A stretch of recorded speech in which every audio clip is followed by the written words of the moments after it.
I'm Edie Lush, and I'm here in the Hub Culture Pavilion in Davos. It's day 4. Very pleased to be here with one of our partners here in the Pavilion, Barbara Schädler, Senior Vice President for Global Communications at SAP. Tell me, what have you been up to today at Davos?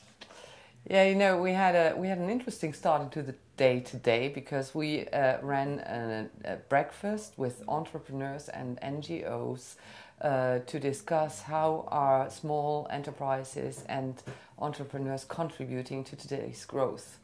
And we believe that there is a significant change of perception, because in the past the small and medium companies have been perceived as those who haven't been growing enough yet. Today they are very much a contributor to labor, to growth, and even more to innovation in the world. And we believe as SAP that we have to enable smaller companies, entrepreneurs to scale fast enough. So one of the interesting things that I've been speaking about with people, including yourself and some other members of SAP, is how do you throw those companies, if you like, kind of up the chain of learning? So I spoke to Esther Dyson, who said, we actually don't need any more new companies. I mean, they're all welcome, but what we need to do is empower the ones that are already there, these entrepreneurs who are already going, to get up the food chain faster. How are you helping them do that? Yeah, there are various ways. You know, for example, we are opening our platforms for developers, which usually have the great ideas, to build their products on our platforms, and then make them being available also on our SAP store, for example. So they get scale via our own infrastructure. The other way is that we are owning the biggest business network in the world with the company called Ariba. And here you get access to hundreds of thousands of potential partners or customers on the web, which is a new way of doing business, completely new way of doing business, and we're sure this is going to scale a lot. And is that free? Does it cost? No, of course, when you do business, you know, when you imagine you're a consumer and you use eBay, you have to pay something, but it's achievable, it's affordable. What about networks? How do you? So it sounds like you're connecting businesses locally to international markets. Is that right? Yeah, to the global market actually. You know, when you're on the network of Ariba, you've got access to the global market wherever you are and whatever you offer.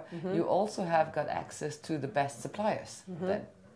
How about mobile? How is that working with the advent of taking your phone with you everywhere, having that be the introduction into the world of computing? How does that this is actually the strength of SAP, because mobile is the access point, but you have to have access then to all your data, and this can't be provided all for businesses on a mobile device. But when you have the right network and when you've got access, for example, to your business suite, to your CRM system, to whatever application you're running, real time in addition, based on in-memory technology, HANA, then you've got everything with you at a fingertip.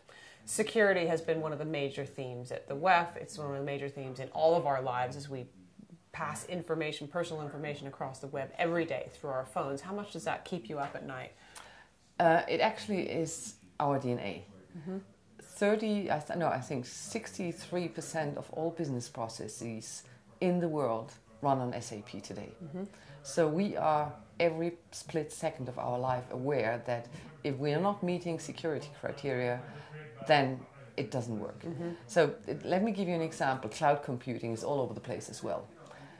We, as a pretty large business software provider, you cannot imagine what security standards we have in our data centers to make sure that the customers who are using our cloud solutions take no risk.